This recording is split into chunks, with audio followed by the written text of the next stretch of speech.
how do I estimate the cost of a rehab, especially one in a different area where I can't go look at the house? That's a great question, and I get asked that question all the time by my students. So I've developed a little formula. Actually, it's a little complicated formula, so if you've got a notepad and pen, I'd take it out and write this down, because we'll kind of go through this in detail. Now, we do a lot of virtual rehab.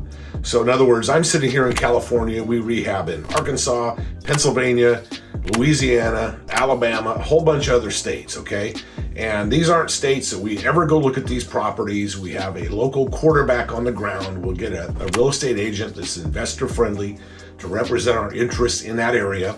They will typically find us a good contractor. Before we get to any of that process, we will make sure after we get done talking to the seller that we put a home inspector in the house. We get a regular, complete, soup to nuts home inspection, everything, basement to attic, pipes, HVAC, electrical, you name it, yard, anything. We test everything to make sure we know what we're getting ourselves into.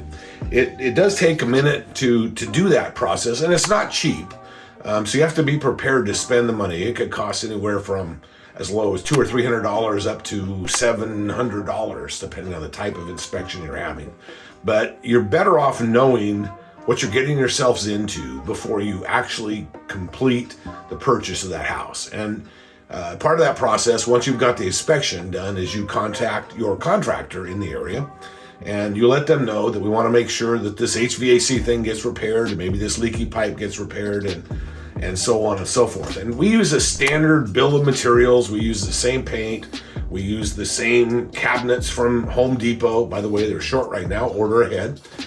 We use the same windows every place. We use the same roofing material. So, we know what the cost of these things are. Frequently, in certain areas, we will buy the materials and just have the contractor do the labor.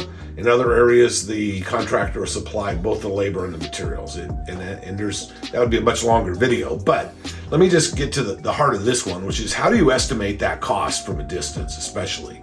All right, there's the quick measure. First of all, if you're just gonna do paint and carpet, I would estimate $10 per square foot. So if you've got a 2,000 square foot house, you got to redo all the paint and all the carpet, it's going to be $20,000. 2,000 times 10, $20,000.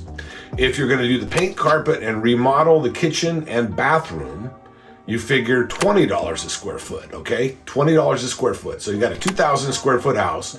It's going to cost you approximately $40,000 to do that. Kitchen remodel, bathroom remodel, bathrooms remodel, paint and carpet. Now, paint, carpet, kitchen, bathroom remodel, and then electrical, plumbing, and HVAC repair. If you've got any repairs that need to be done there, that's going to be $30 a square foot. Once again, using that 2,000 square foot house, it's going to be $60,000 to do that work, approximately. And then finally, if you've got to do a complete gut and rehab down to the studs and rebuild all your plumbing, heating, air conditioning, that kind of thing, it could be $40 a square foot.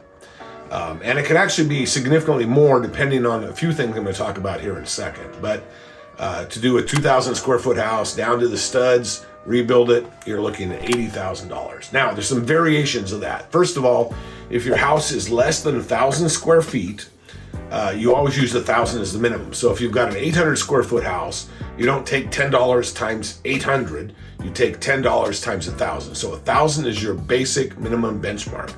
The reason for that is even if it's more concentrated, it still takes a lot of material, still takes the same labor. It just has to be done even more concisely. It's in a smaller piece space. First, and then secondly, before I get to that, if you've got a seller's affirmation, this house has X number of square feet, I wouldn't believe it.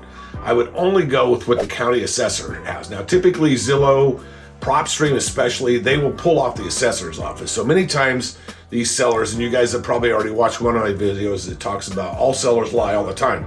They'll tell you it's a 3.2 when it's actually a 2.1. They'll tell you it's 1,400 square feet when it's actually 1,100. Only go with what the county assessor says. That's all you're buying. That's all you can sell. Don't believe what the seller tells you. Believe what's in the record. So that's the number you should use when you buy it. That's the number you should use when you rehab it. All right, third thing is if you've got a pool in the yard and it hasn't been remodeled in the last 5 years, you should probably add about $5,000 to your rehab budget. Unless the yard is spectacular and it needs to be redone, I would add $5,000 to the budget, in addition to all these other numbers. If you've got a non-permitted addition, and keep in mind, there's a lot of properties you're going to end up buying or running across where somebody's done some kind of an ad hoc, add-on, they've taken the garage, converted it into a bedroom without benefit of permit. Those are illegal structures. They need to be torn down to what the county actually shows is original. So you're not only buying a house that has to be remodeled, but in some cases you have to tear down part of the build because it was done illegally. Now you can use that as leverage, and we'll talk about that on another video. You can use that as leverage in your negotiations because that will cost you money. But if you've got a non-permitted addition, add at least $3,000 more. If you've got termite damage, certain areas of the country, California, Florida, some areas have a lot of termite problems, add another $3,000 to the budget.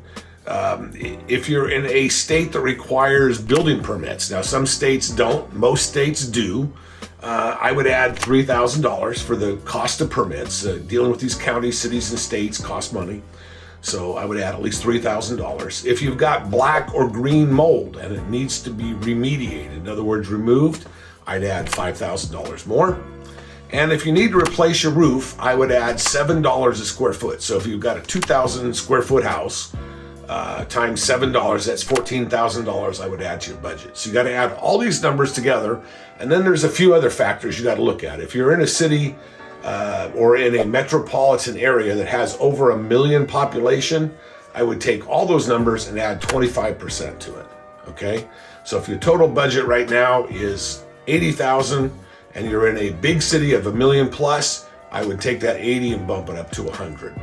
If you're in a city that has over 5 million, like New York City, Los Angeles, something like that, you're north of 5 million, I'd add 50% to that budget, just because they can get a lot more in that period of time. They can get a lot more money in those areas, actually. So I would be very careful about that. I'd make sure you'd add to that budget and cost accordingly. People have always asked, recently they've asked, what does inflation do to this thing? You know, how is that factored?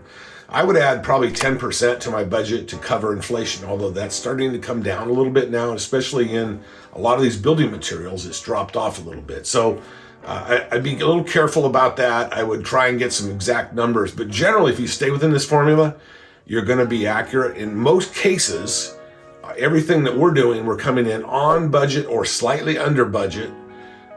And we're not having any funky surprises come out at us. So use these numbers, make sure you've studied all of the details, follow the rules, and you're going to do just fine.